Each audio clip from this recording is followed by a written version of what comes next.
Hello, Hello. hello. How are you? I'm doing good. How's it going? Good. Very, very good. This is I'm super making you fun. guys work late at the office tonight.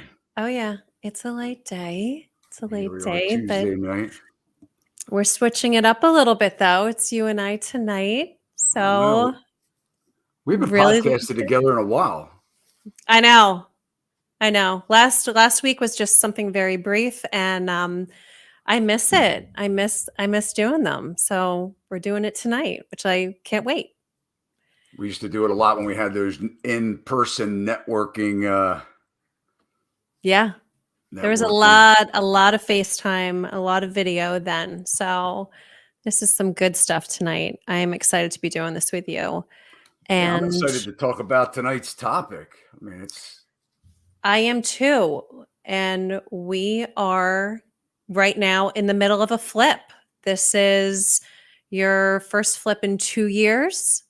And there's a lot going on. It's super busy. And I think that we should just dive in and start talking about what you've been doing. yeah. Well, since I started the real estate brokerage 4 years ago, and I've had people tell me that if you want to be a real estate broker, you'll never be broker, and it's kind of interesting. So probably a little bit of truth to that. But anyway, I love what I do, right? I mean, it's fun educating people, teaching agents. I've been a contractor for 30 plus years. I mean, this is where my heart is. I love residential real estate. I love flipping properties. I love making things better than what they were going in. And, every house, I used to say all the time, I wish that houses could talk, because I've learned so much tearing them apart and diving into the history. A house will tell you history about itself. It will tell you, a lot of times who lived there. And, we see that through peeling back the layers of walls a lot of times, getting into, the different types of wallpaper or trim. And even one time I took a house apart in Baltimore, and it was like a time capsule, because when we took the walls down back in the old days, they did a lot of bloom framing, and the houses didn't have interior drywall or sheathing or plaster. A lot of them, it was just like the essentials, basic. Yeah. So anyway, I'm Todd Sachs. I'm the broker and founder here at Sachs Realty. I'm going to be your host tonight, along with my awesome licensed assistant, Melissa. We're going to hear from her tonight. We're going to talk about this flip that I'm involved in now, and sort of some of the things that were asked about a lot from investors and friends of mine, clients that want to get into this flipping business. It's not what you see on HGTV, guys. But anyway, I run a residential and commercial brokerage here in Maryland. We're a small company, but we've got great agents, and you're in Maryland, we can assist you. If you're anywhere else in the country, we have an amazing broker network. Just reach out if you don't have an agent. I have some real awesome people all across the country that I can connect you with. But as Melissa had indicated, I'm in the middle of a flip right now that I'm in the middle of a flip that I started a month ago. I bought it on September 23rd. So we're 30 days into it. I probably have another 2 or 3 weeks to go. I'm really disappointed because it's slower than what I expected. I like to literally get things done very quickly and get them back on the market. But anyway, Melissa, thanks for doing this with me tonight. This is cool. It is cool. It's cool. And there's so many things I just want to touch on what you just said. I am now going into my 4th year. I am licensed, which you said, 4th year at Sachs Realty, but I am licensed as of pretty much a year and a half ago.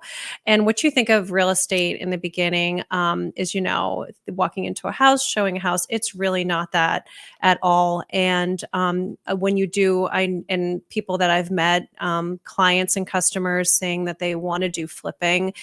And they do originally, especially if they're new at it, think it's very similar to something on HGTV, which I have seen firsthand that is not the case.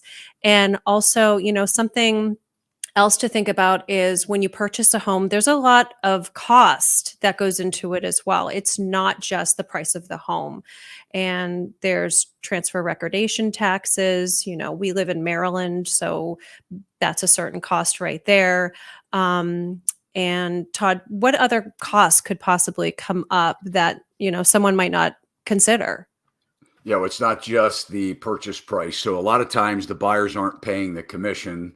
The sellers are paying that. But like you said, I mean, and depending on what state you're in, I don't know, I know Maryland, I don't know anywhere else as far as transfer recordation fees. But just to give you an example, this flip that I'm currently in Baltimore County, there's 2.5% of the purchase price or the sale price that is basically a money grab. I'm sure there's great purpose for that money, but the county charges recordation fees and transfer fees. It's 2.5%, which is a huge number when you're looking at it. So, and then a lot of times when you're buying an investment property, a flip, depending on when you're buying it, and if you're buying it from a owner occupant here in Maryland, you can pay your property taxes if you live in a property every 6 months. So you don't have to write the check all at once for your annual property taxes. But what happens is if you're not an owner occupant, you pay the whole year. So a lot of times when you're buying that flip, you're reimbursing the seller for whatever portion of that property tax they paid that they're not going to own the property because you're paying it sort of in advance. And then you're paying the rest of the year. So in this property that I just paid $280,000 for, and actually when it was all said and done was about $288,000 that I had to come, almost $289,000 actually, that I had to come to the table with on settlement day. Now, that's prepaying that whole year of property tax, the remaining year, which was most of it in this case because I settled in September. But I'll get a lot of that back from the buyer. But yeah, there's a lot. It's not just the amount, and depending on where you're buying it, if you're buying online or by an auction, like an auction site or live auction, a lot of the times now you're expected to pay as the buyer those fees, whatever they are. So you want to make sure that you kind of consider that up front. Let's talk about that a little bit. So you mentioned auction. What are the ways to find these properties? If you think about it and you're like, okay, I'm ready to, start looking at it, doing a flip, where do you find them? I found my best deals. And if you don't know some of the lingo in the real estate industry, there are ways that agents list properties. And what you would normally think as a homeowner selling a property that where there isn't a potential financial shortage with their mortgage. So in other words, they owe more, they owe less on it than what they're selling it for. If it does have a mortgage, that's considered a standard sale.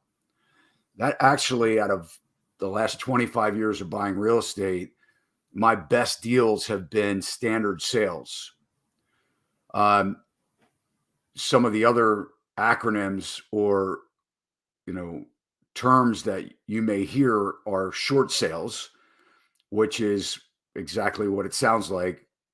The price may be short of the amount that the seller owes to the mortgage company. And then there's also something called an REO, which stands for real estate owned. And most of the time this means that that's a bank owned property. There can also be foreclosures, which is where it's a foreclosure sale where the bank doesn't own it yet, but they're foreclosing on it. So, that they're the different ways that you can buy it. And when it's listed through a broker, and then also you can utilize wholesalers or auction sites. Now, guys, I've never really, I'll be honest. I mean, as a real estate, as a licensed professional, I don't always think that sellers should utilize wholesalers. And I know I may get, some people comment badly about that, but there is a time and a place, I guess, for a wholesaler, but I believe that for sellers to get the highest and best price, it should be listed on the market or auctioned. But as an investor, you love the wholesalers. You want the exact opposite, right? So that's kind of, if I had to remove my broker hat and say, hey, now I love wholesalers because a lot of times they bring the best deal. It's not necessarily the best for the seller, but the seller's in a position a lot of times where they don't care. They just want the quick cash. But standard sales, I also look for properties that have tested the market.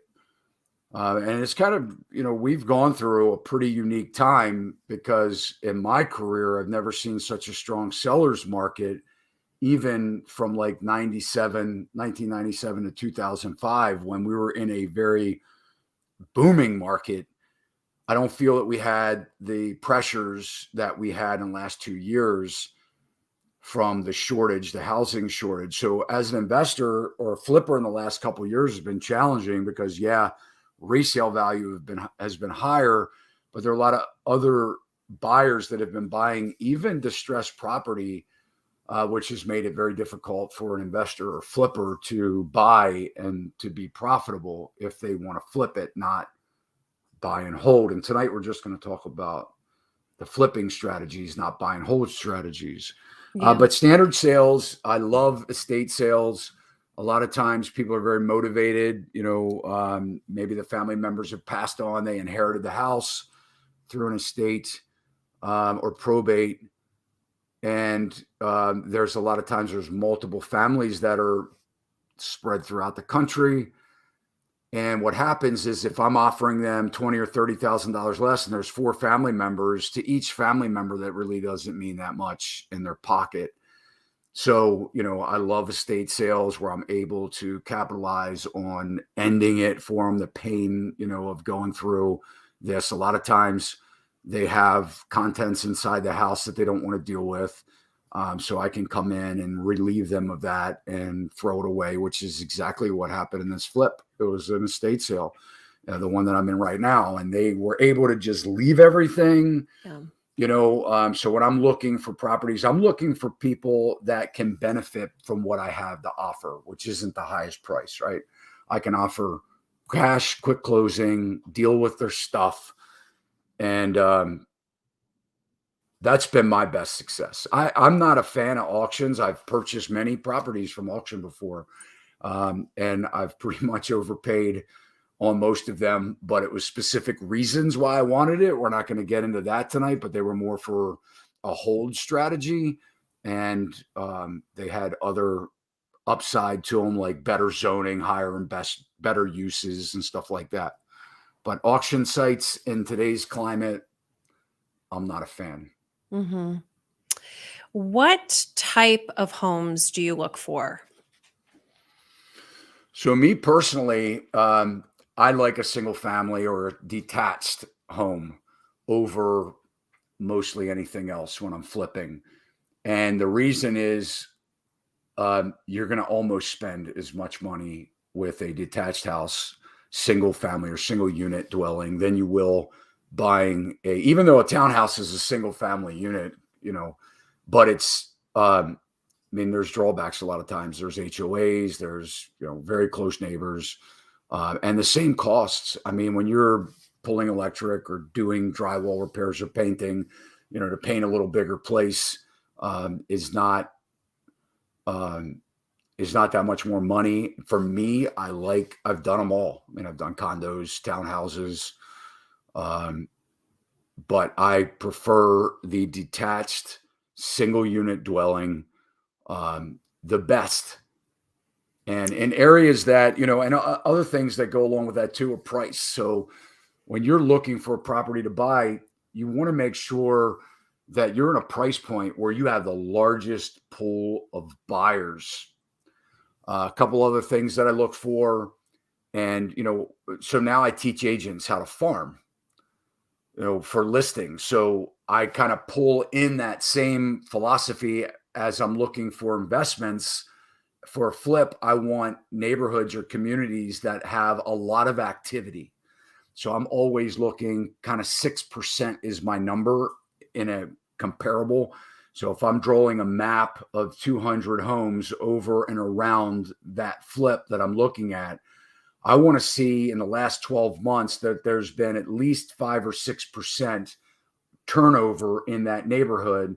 That it's going to give me a good solid comp, because a lot of the appraisers, they want the comps to be two of the comps to be directly within that minor subdivision, or that direct neighborhood. So I'm looking for activity. The 5 or 6% is also giving me, so if I take 200 houses and I can see 5% or 6%, 10 to 12 sales in the last 12 months, it's also telling me that it's a highly desirable place to be, because people are selling, yes, but there could be multiple reasons for that. But the idea is people are buying it. So if I can comp a property that has had that kind of neighborhood turnaround, it's usually a very strong indicator. And then now I'm looking for places, again, in that price range where there's the biggest pool of buyers. So in this particular flip in Baltimore County, I'm looking under 400,000, just under 400,000. It's kind of like a hot, medium price where there's a big pool of buyers. Once you start getting into the higher end market, it's very narrow. And I do have friends that flip very expensive high-end houses, but you have to be so careful, because when people can really afford bigger, more expensive homes, they also can afford specific tastes. And if you're rehabbing in that price range, you can hurt yourself by people just looking at the kitchen, the brand new kitchen that you put in, thinking it's terrible because of the materials that you used. Where if you get the bulk of the buyer, that median buyer pool, they're going to be very grateful. They're going to love what you've done. And then also shopping. I mean, now it seems like walk scores are important, close proximities to lifestyle. Through the pandemic, that changed. People were thinking otherwise. Like, I don't know, people were thinking people were going to move to the mountains, I guess. But I don't see that at all. I think that the more populated areas are, still seem to be the hottest. And then schools. I mean, buyers. I mean, if depending on who your buyers are, and schools are important to a lot of buyers. So we can't really get into that too much as real estate licensees. We never educate or try and tell people where kids are going to go to school if they have them, because things can be redistricted. But most people, they kind of do that research on their own. And jobs.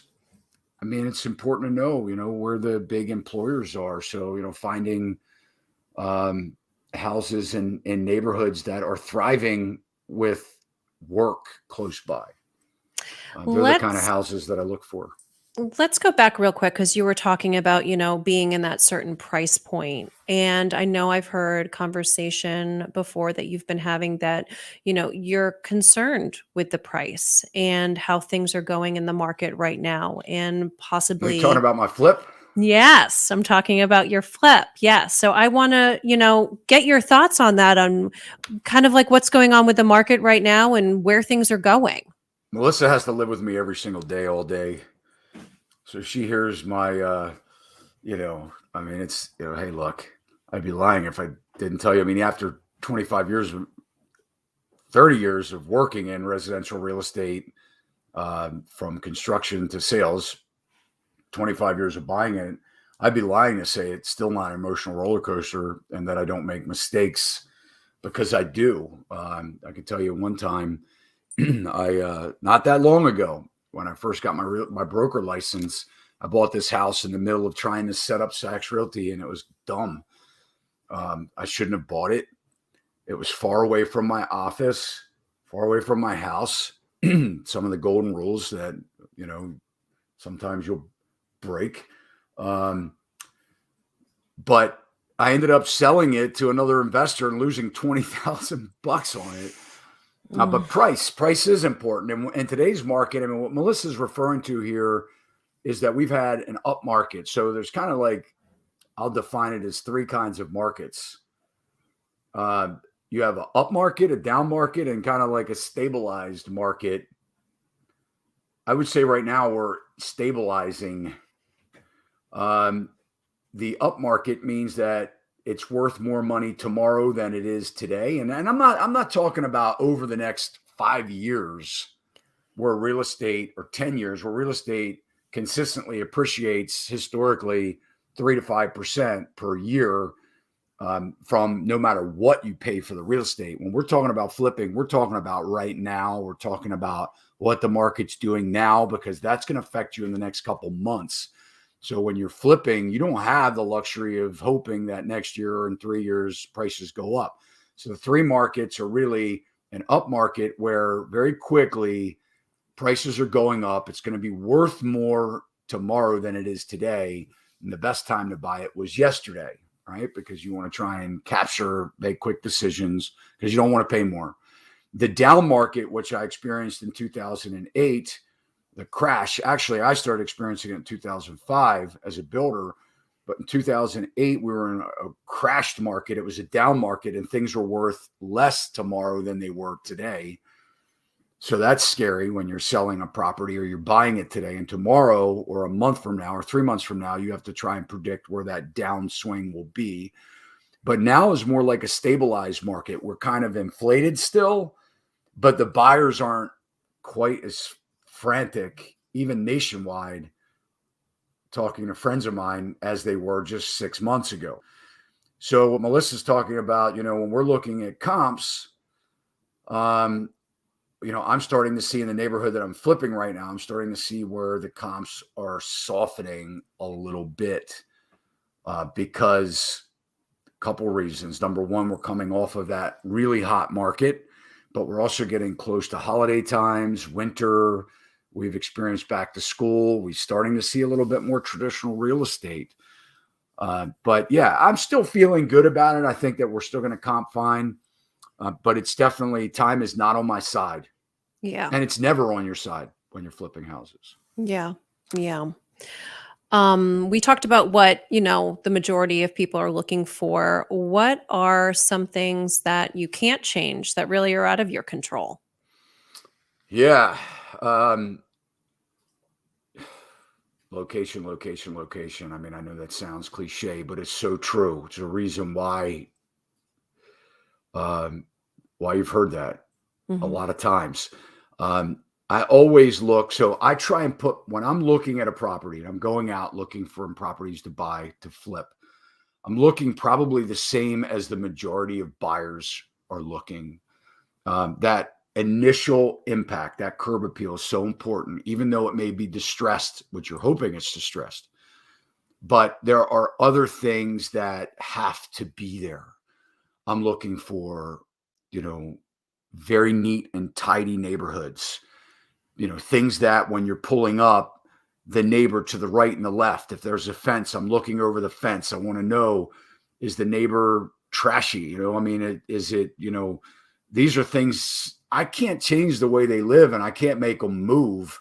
So that's really important. No matter how nice your house is or how much you fix it up, you can't change the neighbor necessarily. Now, I have improved the neighbors' houses before. And one time I actually improved the whole alley behind the house. There was a driveway behind this one house, and I literally cleaned up. I spent probably $4,000 or $5,000 cleaning up the neighborhood alley just so my buyers could get to my place and park in the back. It was in Baltimore City, and it was important, and it really helped to sell the house. So let's talk about things I can't change. I can't change the neighbors. right? Barking dogs kind of goes along that same thing. I mean, you may be a dog lover, and I love dogs. I've had dogs my whole entire life. But nobody likes that barking dog. I mean, I've had open houses where properties that I've bought and the neighbor's dog's outside and it just doesn't shut up. And, people that really can sway away. So you want to make sure that you're going to this place and really checking out the neighbors. Some smells, things you can't change. I mean, a lot of times, you can change the smell in a house. So the house that I just bought was vacant for a while. It was it had some odor going on. So sometimes you can change it. Sometimes you can't. The traffic, if it's busy, not everybody likes to. I mean, every piece of real estate sells, right? What matters to the sale is the price. So the more desirable that lot, that house, that neighborhood, the more things, the pluses that you can see, the better should expect in a return on your investment. If you're buying something that the highway runs through, there's only certain buyers that are up for that, right? And the price has to be important to them at that point. That's gonna matter. I will say some of the biggest mistakes that I've made in our area here in Maryland, we do a lot of basements. So basements are kind of more desired than not, depending. I mean, if you're in a flood area close to the water, you're probably not going to have a basement, or if you did, the house is built up or has been condemned. I mean, we had a couple. Isabel was a big flood that crushed us here. A lot of our houses a long time ago. But I see where investors will buy houses without basements in neighborhoods that have them. And it's really, hurt the investor on a resale value. That's the biggest comment we heard was, wish it had a basement, love the house, but not interested because there's no basement. People like basements if they're, in Texas, I mean, basements aren't common. In your town, your area, they may not be. If you come across an unfinished basement, do you feel it's important to finish that before you flip it? It all depends. I mean, here's a picture of the basement in a flip I'm doing right now. I'm not going to finish the basement. I don't have the money in it. So I look for a basement that the buyers can finish, and I look for it to not be a scary space. It can't be damp. It can't have water penetration. And people can't be afraid to go down into the basement, especially, if that's where the laundry is going to be, a big part of the house. It has to be clean, well painted, well lit. Yeah. Yeah. Anything else? I think you pretty much covered everything that you can't change. Anything else that you would add to that list? There are a lot of times if there's a garage, I really like garages, or carports that can be made into garages. Off-street parking is very important if it's available, even in the city areas. If you can have an alley with back parking areas, people like that. Wider driveways in this particular flip that I'm in right now. There was a very small driveway. That's the picture of the driveway before that's on the screen right now. If you guys are listening to this through audio, you can check out the our YouTube channel and see this. But we put a double wide driveway. There's a picture of that right there. So people like to be able to turn around. I had a house one time that had 800-foot driveway, and there was no turnaround, and people had to back out if there was anybody else in the driveway, and they would run off the road. I mean, so people can't drive. Most people can't back up. So, think about things like that. Access, mature trees. People love healthy, mature trees that provide shade. So fenced in yards.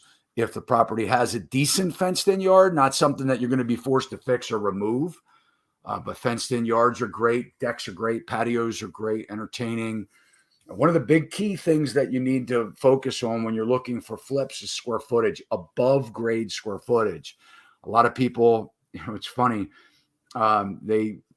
investors want to make bedrooms in basements.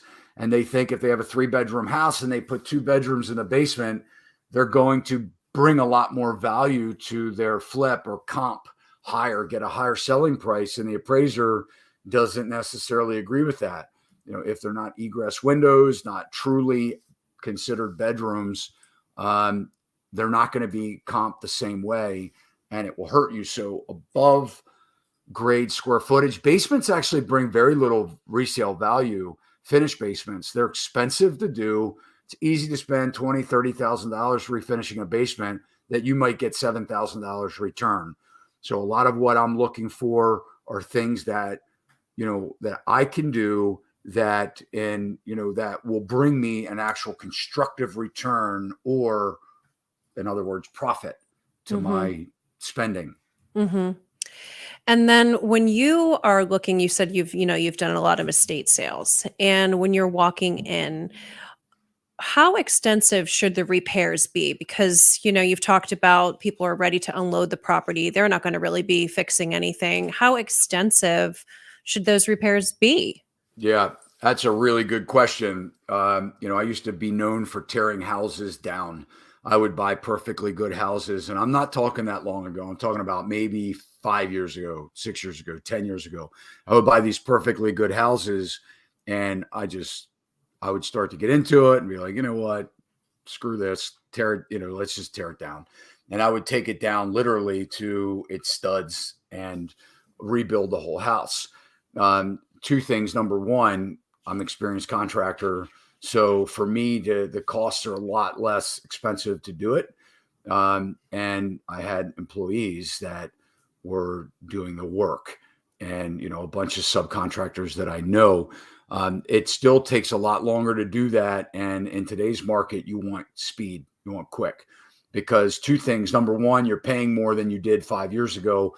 That was really from 2008 to 2013. I was buying shells or flips for $50,000. Now those same flips are $160,000. Yeah. So that's the kind of price difference, and you're selling them for $300,000. So if you're looking for houses where you have to go in and knock them down in order to make them valuable, stay away, run. If there's structural issues, run. Don't take them on. Trust me when I'm telling you this. I can deal with structural issues, but they still cost me a lot more money, and you have to get engineers involved. And, you want something simple, something that has been deferred maintenance, just didn't fix anything. They lived in a house for 30 years. They never renovated the kitchen. The bathrooms are outdated. It's a little grungy. The floor plan is kind of important, because you do not want to get down and knocking down walls. In this flip that I'm doing right now, we removed a very small wall that was, that the prior owner had already done a lot of the renovations. He just didn't finish them. And so, opening things up are nice. Widening things are nice, but when you start getting into a lot of structural changes, removing walls, it's going to take you longer. The costs are going to be more than what you're going to want to do, because you're not going to, it's going to be hard to make money. And every market's different, and everybody's capabilities are different, but I'm looking for floor plans that make sense. In the old days, the 1950s, 1960s, I think they got paid based on how many rooms they had, not what the square footage was, because you see a lot of just crazy, it's cut up. So when I'm going in a lot of these homes, I'm looking for things. If it is cut up, can I open up, not re-floor plan? I walk away from things that I have to re-floor plan a lot of times. Yeah. I'm looking for things that aren't going to necessarily bring me more money. Guys, a lot of people think, oh, it had a new roof on it. That's great. I highly doubt it's going to bring you anything but pennies when it comes to appraised value, because you kind of have to have a roof. You have to have a shingle that doesn't leak. So, heating and air systems, you can't say, well, I put a new heating and air system in and magically the house is worth $20,000 more. It has to have a heating and air system inside, and it has to work in order for you to sell to a retail client. Water heaters. I think we were talking about this earlier, where, it's like, hey, water heaters are, I'm looking for houses that have newer water heaters. Water heaters are $1,000 installed. You have to have a water heater. You can't say, hey guys, this house is great, it has a water heater. I don't think people like taking cold showers. So when I'm going through a house for the first time, I'm looking for things that I don't have to spend money on that aren't going to bring me a lot of added value. So if the roof's been updated within the last 10 years, I like that. If the heating and air system is less than 20 years old, it's operational, I like that. I can give them a warranty. I don't have to replace it necessarily. I'm looking for forced air or air conditioning. I'm not crazy about window units. I don't think most people are hip on those right now. They're not really cool. So, if they have heating and air conditioning, that's a plus. If I don't have to replace the units, that's a plus. But the things that I do look at that I can add value, that most of the time I will get my money back. I'm not going to say tenfold, but at least get my money back, but it's going to make it more marketable, are things like kitchens, bathrooms, bedrooms, additional bedrooms. And oddly enough, I'll touch on this for a minute. The difference between a two-bedroom home and a three-bedroom home, and with my experience, hasn't been a lot as far as appraised value. In fact, I've had houses that I've sold that are only two-bedroom appraise for as much as a three-bedroom home. So it depends. If there are two suites where they have their own bathrooms and walk-in closets, that will appraise a lot of times the same as a three-bedroom house. What I have found while we're talking about bedrooms is that if you're an investor and you're trying to pass off a bedroom in a basement, I was in a investor's home about 2 weeks ago, and he was asking me why it wasn't selling. It's listed with another broker, and he was interested in maybe switching. So he wanted my opinion, and they were advertising as a 3-bedroom unit, and they were actually disappointing people because when you went in the basement, right there in the middle of the basement, there was no door sealing it off other than the door at the top of the basement steps was a bed. As soon as you walk down the steps was a bed. Yeah, it had a bathroom down there. And I said, maybe one of the things that are happening is you're advertising this to people that have to have 3-bedroom houses, and they're disappointed when they come. So a lot of people that are looking for 3-bedroom houses, they really want a 3-bedroom house. So call it what it is. If it's a 2-bedroom house, market it to a 2-bedroom house. There are plenty of people out there that only need 2 bedrooms, and you'll attract the right buyer. I like bigger lot sizes. So, if I can get a nice size yard, I'm really interested in that. And I'm looking for yards that aren't problematic. Nobody likes to push mow a front lawn or go up 30 steps with their groceries to get to their kitchen. So when I'm looking at, things that I can't change, I'm looking for things that are easy access and nice yards. Mm-hmm. How do you feel if it's like the smallest house in the neighborhood? What are your thoughts on that?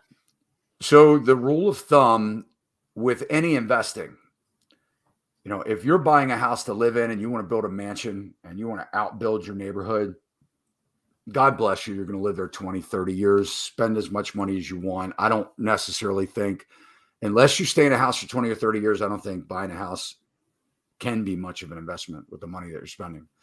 I know I'll catch some flack on that, but it's the fact. I mean, I experienced it where I've purchased properties going down in value and I couldn't get out what I have in it. When you're investing, it's always great to have the smallest house or the least expensive house in the neighborhood. This house that I bought just now has these 2 monstrosities behind it, big houses. Certainly they're going to pull my value up instead of me building the biggest house and their values or their comps pulling my houses down. So I think that, square footage is important, but in comparison to the neighborhood, you want to be at least consistent with the square footage of the neighborhood. If you're a little bit less, or they're upgraded houses with additions and things like that, they will tend to pull your value up. Mm-hmm. Would you say there are different kinds of investors? Would you put them into little categories? Because I'm going to say crazy probably investors, yes. crazier investors, and just full out crazy investors. Um, if you're thinking about flipping a house, you really have to consider what your risks are. I do. I break investors down into really three categories. And the first category would be, you're the HGTV kind of investor that wants to build wealth through investing in real estate, and you decide that you want to get into flipping or rehabbing houses because your neighbor thought it was cool and has done it a couple times. You have a full-time job and you don't know a whole lot and you don't really want to get involved other than you've got some cash and you want to invest. So that's one type of investor. You have a full-time job, it's something you want to get into, you have the money, but you're not really going to do much.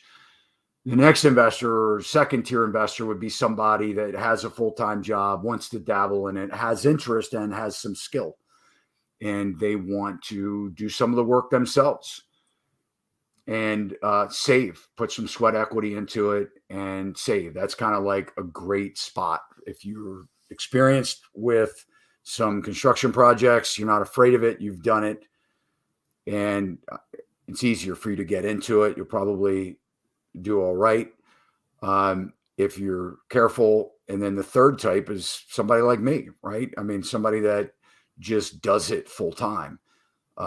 Somebody that's done it full time. I've been in construction my entire life. It's a lot different for me, certainly, than it is for either of the other two investors.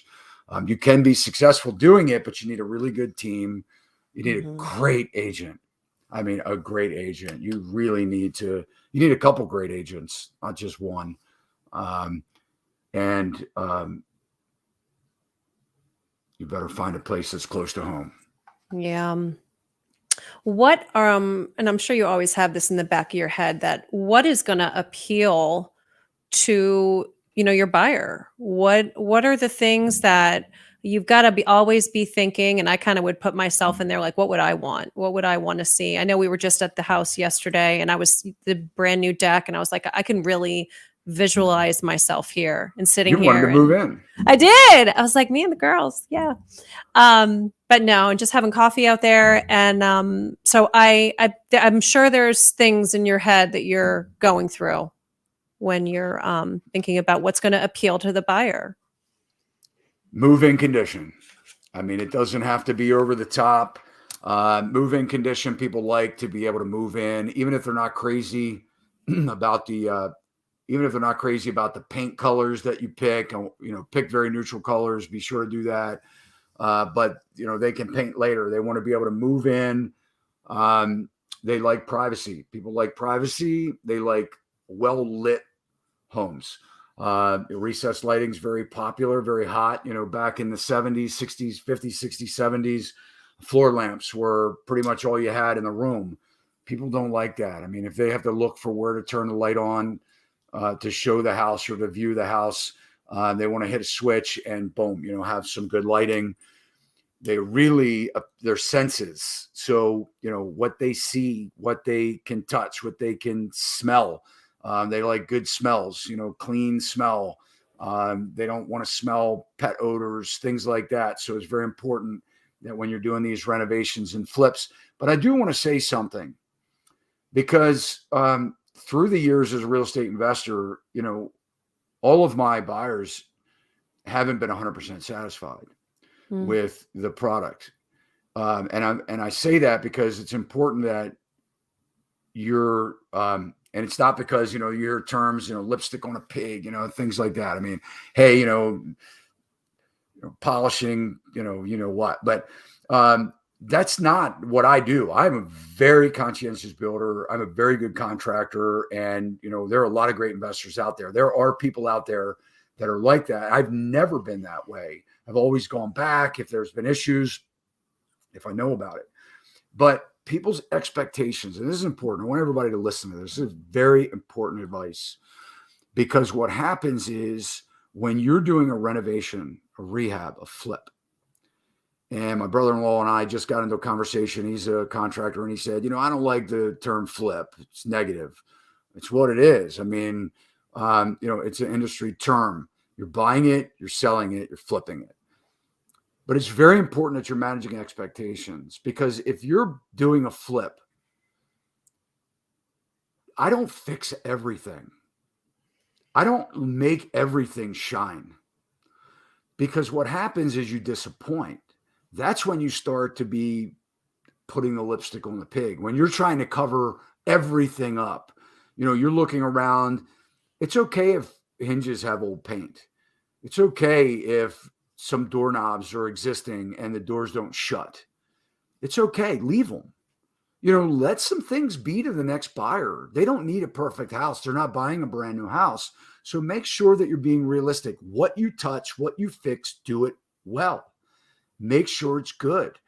But I used to try and make everywhere I looked appeal to me, to appeal to a buyer. By doing that, a lot of times you are disappointing because you're polishing things that aren't replaced, right? So be realistic. Don't fix everything. Market it for what it is. Disclose. Be transparent. People don't want a wet basement, but don't cover it up. If it's a wet basement and you're not going to deal with it, disclose it. Say, hey, in the heavy duty floods, the basement has been known to leak. It's not finished. You may need to change this, but be transparent. Mm-hmm. What are the big setbacks that you've come across? What are the things that have really been surprising, stalled you, taken so much more time and money out of your budget? Yeah, so I know we have a picture here, Joe, somewhere where do we have one of the old kitchen before it was actually put in? Do we have something? Yeah. How about another shot where it actually shows the dining room and all the cabinets and things removed? Kind of before. While he's trying to look for that, some of the setbacks I experienced on this flip. There are a couple things that that you can't foresee. I've been in the business forever, and I'm buying things without inspections. A lot of times you have to take a experienced contractor with you when you're going to look at these places. You have to move. If they're a good deal, you have to move quickly. But fireplaces, that's a big one. A lot of times nowadays, fireplace, companies this time of year are busy. They can't get in there for weeks to come do an inspection. So you might have to just figure, if it's a wood burning fireplace, just assume it's not operable, and that it may cost you $3,000 to $5,000 to either fix it or, reline it or stick a wood stove in there. You might have to just abandon the fireplace and put an insert in there. Roofs are tricky. If you can't get into the attic, you should really have somebody get up on the roof. And this one that I'm in right now, my roofer called me up and said, hey, he gave me a price. I knew what it was going to be per square to rip it off and put the new shingles on. But what we didn't see, we knew there was 2 layers, but what we didn't see is in the back of the house, I didn't look close enough. There were 3 layers. That was another hassle. And then we got into, you couldn't get into the attic of this house. So what we found out when we took the shingles off was we needed 7 sheets of plywood replaced. So we weren't prepared that day with the plywood. I had to run quickly and get it. And I wasn't prepared for the expense. There it is right there. They're putting the new roof on this flip. Structural issues can always be scary. If you can't see, you have to look for things that are indicators, doorways that don't look like they're square, basement walls, kind of look down the angle of the wall. If you put your eye on the outside wall, see if there are issues. If it's a brick or block or stone house, look for defaulting, mortar joints, things like that. Any kind of walls that are separating from the house. These are things that can really cost you money. Look for water penetration. These are really big expenses. Look for lines in the block or on the paint. Take a flashlight with you. If there's no power in the house, really check it out. Look outside for water penetration issues. Other things that have set me back when I'm in the actual act of rehabbing the house are things like vandalism and theft. I mean, it's unfortunate, you're putting building materials, especially during the time when 2x4s were almost $12 for a 2x4x8. Don't stick your lumber package on the outside of the house and expect that it may be there the next day. So that in dealing with, and we can talk a little bit about it, but, I guess, really we'll kind of talk about analyzing the deal. Yeah. But biggest setbacks have been in contractors that I've hired. Yeah, I think that is key, the contractors, because I honestly, this is just a really hard time right now. It's a hard time to find quality workers. It's hard. They're A, super busy, B, not available. People don't want to work. People don't want to work, and it's hard. It's really hard, and it's hard to keep people on task and do quality work. So when you find them, hold on to them and treat them really, really well, because it's tough. It's really hard. Yeah. Well, let's talk about analyzing the deal a little bit, because I think, Yeah. that's kind of important, right? So people are walking through a house and they want to know if they can afford to do the renovations and make a profit. And this is one of the biggest struggles, even with me with 25 years of flipping experience and 30 years of contracting experience, I still make mistakes and underbid things a lot of the times. I would say that if you kind of know what you're doing, plan on 10 to 15% overruns, and find, when you're analyzing the financial aspect of the deal.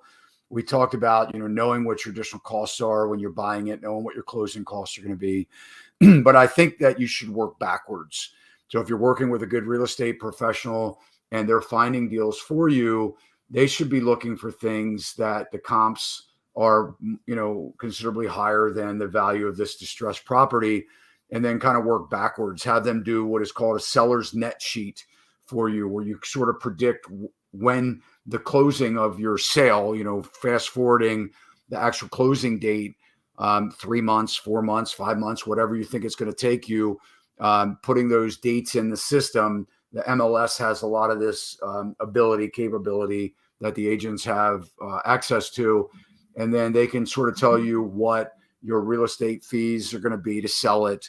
And then you transfer recordation fees, kind of back it out, and then put your profit in there. What is sort of like your minimum effort. I will tell you that right now in a $400,000 resale, after repaired value flip, you could probably expect to be somewhere $15,000 to $20,000 in profit in a flip.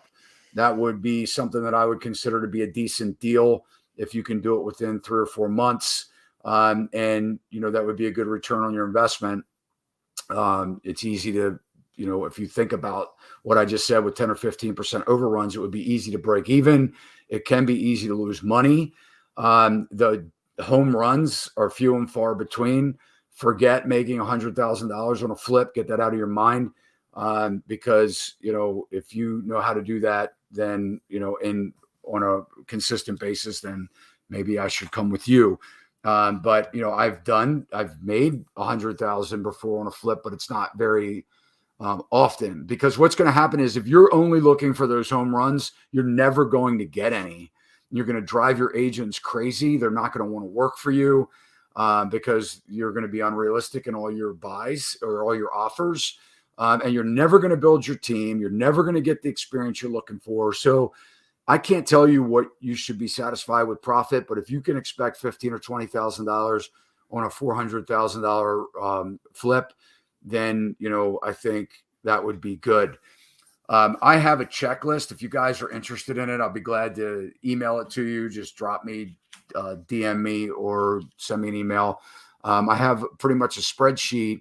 It pretty much covers from, soup to nuts, everything, walking around from closing cost expectations. Roughly, this is Maryland, but you could use it in your state, at least to ask questions to your agents. But I also have things in there like light switches, kind of current cost and what things cost for devices. I always like to walk through the house with my list, kind of come up with a quick analysis. The checklist is good for me because it prevents me from missing things or skipping things.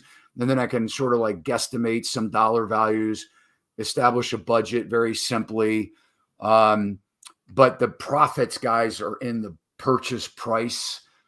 The material costs are going to be what they are. The overruns are going to happen, and the resale is going to be what it is. I mean, what it compares, the comps are when you go to sell it. What I always tell people is, if I can expect if I'm going to get into flipping, and I'm hoping to get into at least 12 or 15 or so in the next 12 months, I'm going to go back into it pretty hard now that the market's cooling down a little bit. But I always tell people that if you can take your same money and flip it twice a year, so try indefinitely from the time you buy it to the time you sell it, you want that to be well within 6 months. And if you can do that twice with the same amount of cash, your return on your investment is going to be really hot. It'll be double digits. It should be off the scale. And, it won't take long doing that you should really be able to get into more of it and, better profitability. Mm-hmm. How do you pay for the flip? How do you pay?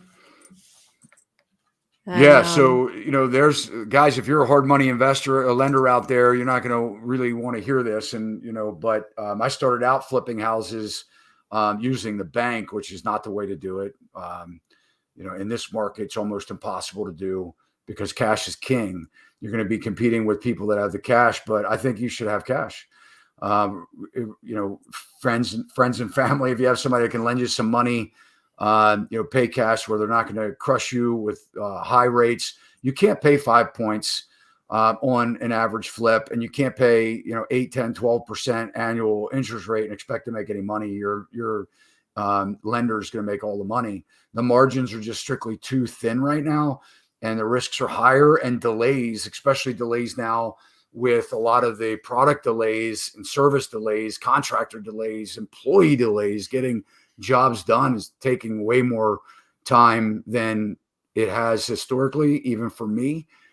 And so cash is the way to go. Yeah. Have the cash. Have the cash. We talked about the contractors. What is with your experience, how do you find the quality contractors? How do you do that? Quality's going down. I mean, it is. And again, I want to be positive here and talk. I love this industry, and there are great guys out there, but quality has gone down. I mean, I go through flips all the time, and I look at the quality of work out there, the product that's out there. I'll just say this: you don't want it to be. There are certain things that my trained eye is looking for when I walk in a flip or rehab, or I'm checking up on my contractors. There are things that I see that most people won't see, and I'm not saying that it's okay to do not perfect work, but you're not going to achieve perfection in today's, rehab or a contractor. But you want them to know what they're doing. So what do I expect? I expect them to know what the hell they're doing. I mean, it's so when I'm interviewing new contractors, and for me, it's even problematic. And if you don't have the experience, you're going to have this issue too. But a lot of contractors, say that they can do more than what they really can. So they want to do the work. They want to please you. They want to be turnkey for you. But there's a lot of struggles that they're going to have if you allow them to do that. Find out what they're good for. Stay in that lane. I met a great carpet guy. I expected him to do other things for me. I hired him to paint a house. He said he could do it. It was disastrous. I had to fire him day one. Cost me $670 for his labor for the day. And I had to pretend like it was never even done. So, check their work. If you're hiring contractors, make sure that you're getting insurance certifications, that they have insurance, and that especially workers' comp. If the people get hurt on your job and you don't have a workers' comp policy, it could be disastrous for you. Yeah. Get referrals. Ask them for referrals. Don't be afraid. A lot of people are timid. I don't understand that. They're just timid. They get into this business and they meet somebody, and I'll say, well, did you check I'll see the disaster that they're in. And I'll ask them, did you get referrals? No, I didn't ask them for referrals. Why not? I mean, don't be timid. Yeah. What's first on the list? You've made the decision, you're ready to go. What are the first things you do? Well, you have to make sure, I hit the ground running. So in this particular case, Melissa, in this flip that I'm in right now, right, you were a big part of helping with the first things. Know what your settlement date is. I'm going to tell you this. If you can push the settlement date out, push it out. A lot of times you want to find out what the motivating factors are for the seller. If you have an opportunity for your agent to have a conversation with the listing agent, or you're dealing with the listing agent, try and find out what the motivations are. Because if you go, I'm a cash buyer and I'm going to settle in 2 weeks or less, that may not be important to them. That may stress them out. In fact, this flip, the first thing the agent said was, well, I don't think that they're going to be ready in 2 weeks. There's a lot of personal items that they have to go through still. So don't think that your motivation is their motivation. If you can bring the deal to the table, find out what the motivation is, and you can use their time. If you can push it back and make it a 45 or 60-day settlement, it may take you time to get certain things prepared. In this case, and I always pull permits, in this case, I knew that there were some permits that needed to be pulled.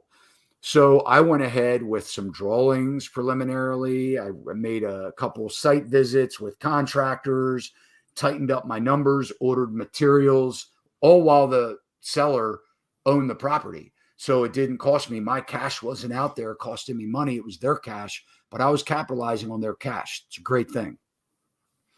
But first things are making sure that you're ready to hit the ground running.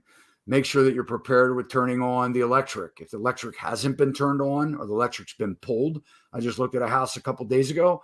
There was no electric to the house. The gas and electric company actually pulled the gas meter, pulled the meter off the house, rolled the wire up, disconnected, period. The end. It could take 4 or 5 months in today's climate to get the electric companies to connect things back again.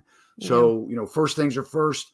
Deal with those things that you don't have control of. Getting drawings done through extra contractors, engineers, utilities, ordering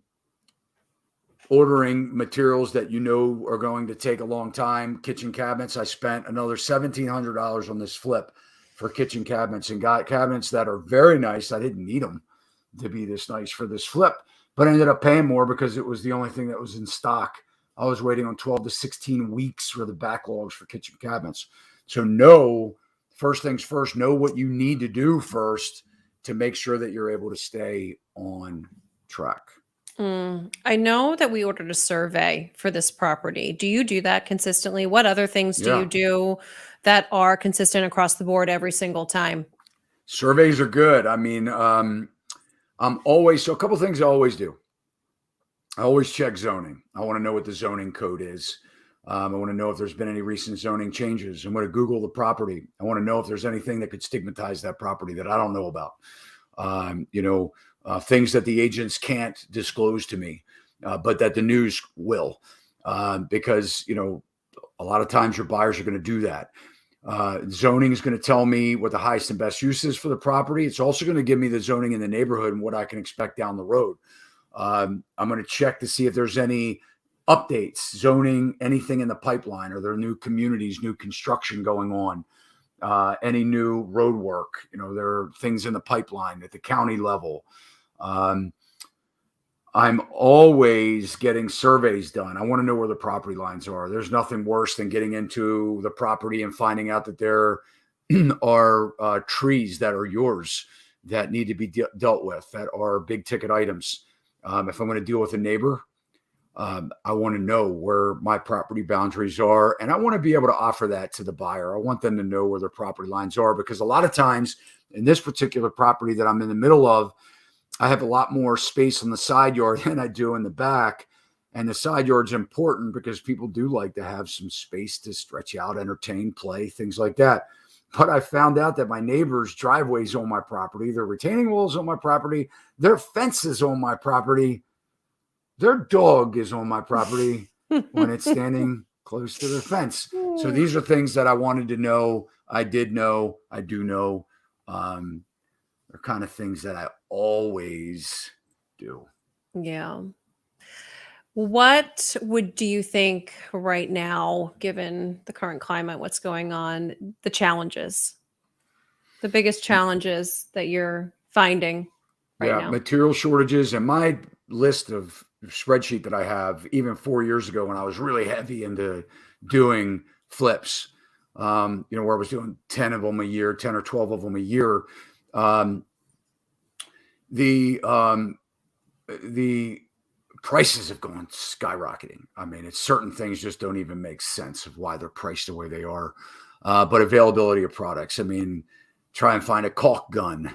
Thank God I have 10 of them throughout. I was even throwing caulk guns away. I didn't understand why my guys would always buy a new caulk gun. And we've got 10 of them at the shop. Why are we buying new caulk guns? But it's cheaper to go buy a $2 caulk gun than it was to drive back to the shop.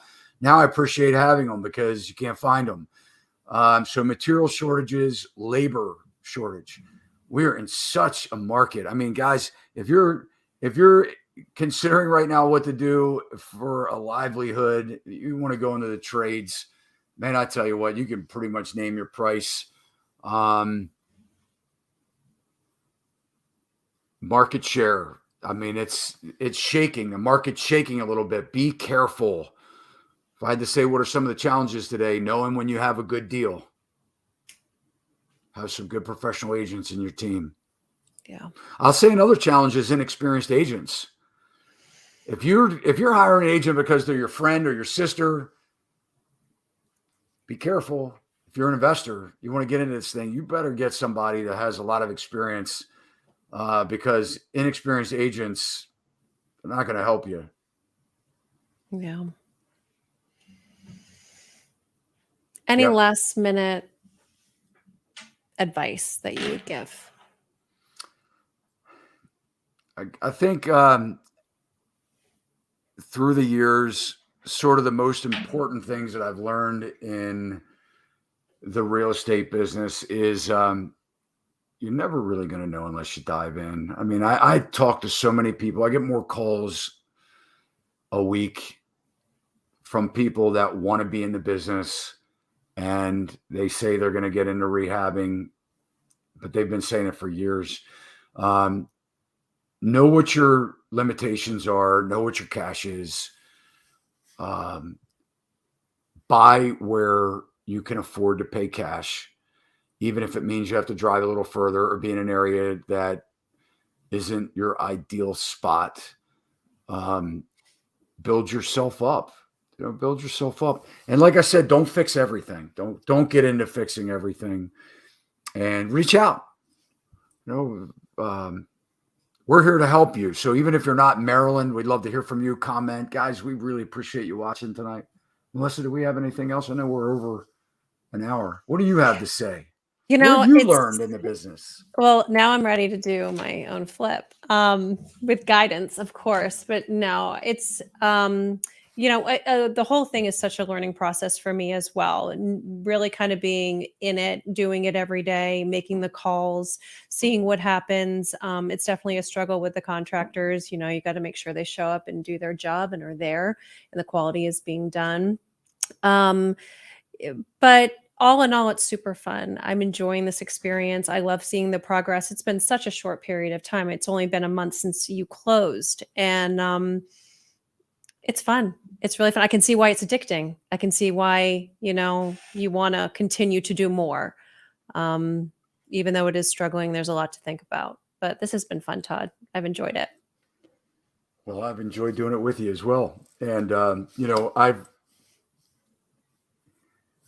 we are vlogging this flip that I'm in the middle of. And in fact, probably sometime this week, we'll probably release the first episode. It's going to be broken down into like four segments, maybe 5 segments. But we've documented this whole flip. If you're interested in learning more about it, stay tuned. If you subscribe to our channel and hit the alert bell, you'll be notified when we post a video. Guys, we'd love to hear from you. And we thank you so much for watching.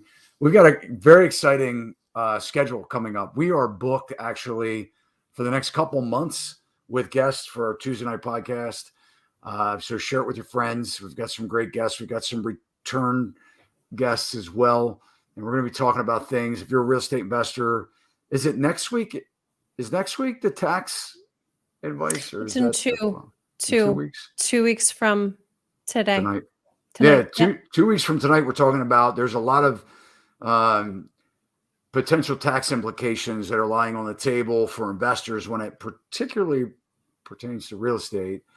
And we have an expert he is an accountant. He has a nationwide business, and all he does is, as a CPA, works with real estate investors. In 2 weeks, we have him on. We're really excited about that. We will know the new Biden tax strategies, the new plans, and the effects that it will have, benefits or not, in the real estate industry. So in 2 weeks, tune in. Any idea we know what next week is? You know, It's off the top of your head? So Austin Rutherford is next We week. got Austin. Yep. Yeah, Austin is crushing it. He's now, I think, in Miami, Florida. Yep. He was in Ohio, wasn't he? He was. He was in Ohio. He moved. Yep. He has a real estate investing business. He's amazing. He's going to have some great pointers next week. So we hope to see you guys. Thanks for watching tonight. Have a great night. Melissa, get home. Bye. See you.